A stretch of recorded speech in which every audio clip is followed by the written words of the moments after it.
रहेछ उसको चोला छैटौं दिन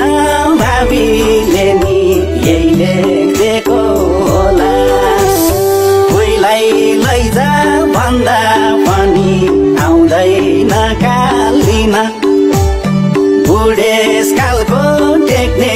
लौरो छिट्टै बाँच्यो किन बाबा